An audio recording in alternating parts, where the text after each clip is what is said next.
आपका स्वागत है हमारे वीडियो में। आप अगर जीवन में आगे बढ़ना चाहते हो तो इस वीडियो को पूरा जरूर देखना। आज हम आपको दुनिया के सबसे महान इंसान के बारे में बताने जा रहे हैं। दो वरदान। गौतम बुद्ध की प्रेरक कहानी। बुद्ध धर्म के संस्थापक गौतम बुद्ध का जन्म 563 बीसी में हुआ। बुद्ध की माता उनके जन्म के 7वें दिन ही मर गई। तब उनका लालन पालन उनकी विमाता प्रजापति गौतमी ने किया। बुद्ध के बचपन का नाम सिद्धार्थ था तथा 16 वर्ष की आयु में उनका विवाह कर दिया गया। उन्होंने 29 वर्ष की आयु में गृह त्याग कर दिया। 6 वर्ष की कठिन तपस्या के बाद 35 वर्ष की आयु में वैशाखी की पूर्णिमा की रात निरंजना नदी के किनारे पीपल वृक्ष के नीचे उन्हें ज्ञान की प्राप्ति हुई। ज्ञान प्राप्ति के बाद सिद्धार्थ बुद्ध के नाम से जाने गए और वो स्थान बोध गया के नाम से जाना जाता है। बाद में महात्मा बुद्ध के बहुत सारे शिष्य बने जिनके साथ बुद्ध एक स्थान से दूसरे स्थान आते जाते रहते थे, जैसा कि इस कहानी में दर्शाया गया है। दो वरदान। एक बार महात्मा बुद्ध अपने शिष्यों के साथ तीर्थ यात्रा के लिए जा रहे थे। चलते चलते रास्ते में एक गांव आया। महात्मा ने कहा, आज का विश्राम इसी गांव में करते हैं। यह कहकर शिष्यों सहित उस गांव में चले गए। गांव के लोगों ने महात्मा को देखा तो बड़े प्रसन्न हुए और महात्मा के लिए बहुत अच्छा आसन लगाया। सभी अपने अपने घरों से अच्छा अच्छा पकवान बनाकर लाए। रात होने पर सभी बच्चे, बड़े, स्त्रियां महात्माओं के पैर दबाने लगे और आराम से बैठकर ज्ञान की बातें सुनते रहे। सुबह हुई तो महात्मा बुद्ध ने गांव वालों से कहा, अच्छा अब हम चलते हैं। आप सभी हम जाने की अनुमति दे। गांव वालों ने कहा, महाराज एक दिन तो और रुकिए। लेकिन महात्मा ने कहा, नहीं बच्चों अब हम जाते हैं, कभी फिर आएंगे। यह कहकर महात्मा चलने लगे और चलते हुए महात्मा बुद्ध ने गांव वालों को वरदान दिया और कहा, सबके सब उजड़ जाओ। यह वरदान देकर महात्मा चले जाते हैं। चतुर चमार की कहानी।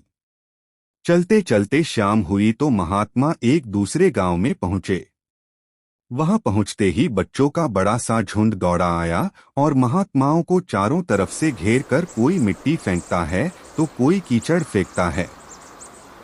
शोर मचाने लगे। महात्मा लोग बड़ी मुश्किल से उनसे पूछा छुड़ाकर एक जगह गए और जो अपने पास फटा पुराना कंबल था बिछाकर बैठ गए।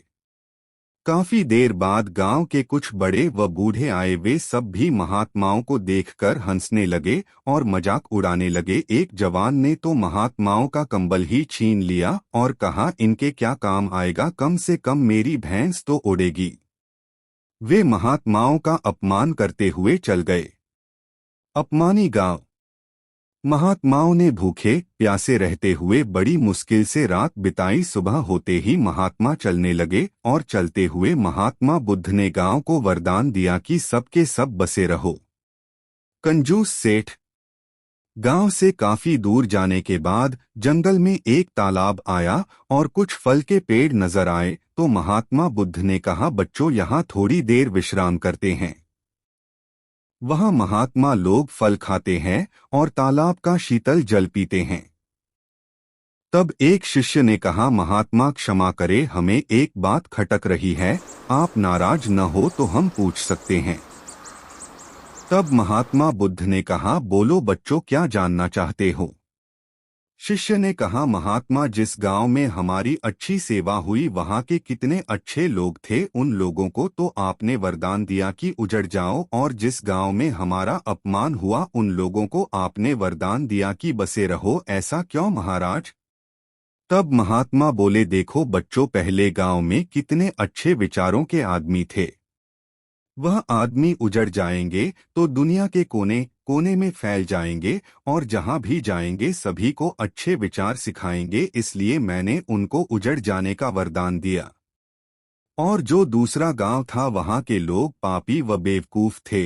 वे जहां भी जाएंगे तो अन्य लोगों को पाप व अन्याय करना ही सिखाएंगे। इसलिए उनका एक जगह ही टिका रहना ठीक है। इसी कारण मैंने उनको वरदान दिया कि बसे रहो। पिता की 4 सीख। महात्मा की बात सुनकर सभी शिष्य अत्यधिक प्रभावित हुए। दो वरदान कहानी आपको कैसी लगी कृपया कमेंट के माध्यम से जरूर बताएं।